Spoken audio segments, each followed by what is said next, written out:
మీరు ఇంట్లో వంటగదిలో పనిచేస్తున్నప్పుడు కత్తితో కాయగూరలు కట్ చేస్తుంటే మీ 3 ఏళ్ల పిల్లలు వచ్చి కత్తి నాకు ఈ మమ్మీ అంటే నువ్వు ఇస్తావా? కోసుకుంటావమ్మా, వద్దు నేను కోసుకోను, నాకు ఇయ్యని ఏడ్చి పెడబొబ్బలు పెట్టినా ఇయ్యవు, నువ్వు కావాలంటే 2 దెబ్బలు వేసి పంపిస్తావు. కానీ అదే బిడ్డ పెద్దదై నీకు వంటగదిలోకి వచ్చి మమ్మీ నేను నీకు హెల్ప్ చేస్తాను అంటే ఇస్తావు. ఏంటండి? నీకు కావలసిన వాటిని కావలసినప్పుడు దేవుడు ఇస్తాడు. నీకు విశ్వాసం ఉంటే రేపటి గురించి చింతించావు. కానీ ఈరోజు చాలామంది ఏంటి, రేపటిది ఇప్పుడే సంపాదించి పెట్టుకోవాలి, రేపటిది ఇప్పుడే సంపాదించి పెట్టుకోవాలి, రేపు సంపాదించే డబ్బును ఇవాళ ఖర్చు పెట్టుకోవాలి. ఇది ఈరోజు పోయే తతంగం. ఏంటది?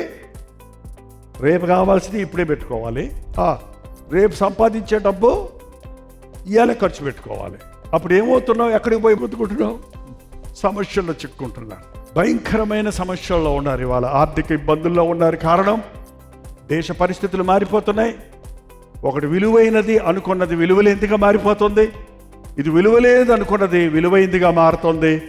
ఇప్పుడు యుద్ధం తర్వాత అంత గందరగోళం అయిపోతుందట. ఎందుకంటే ఇప్పుడే అయిపోయింది. గ్యాస్ సిలిండర్ల కోసం లైన్లో నిలబడ్డారు. బెంగళూరు లాంటి సిటీస్లో హోటల్స్ మూసేశారు, సిలిండర్లు లేవు. హోటల్లో మెస్ ఎట్ట జరుగుద్ది? ఎన్ని సిలిండర్లు కావాలి వాళ్ళకి? సరఫరా లేదు.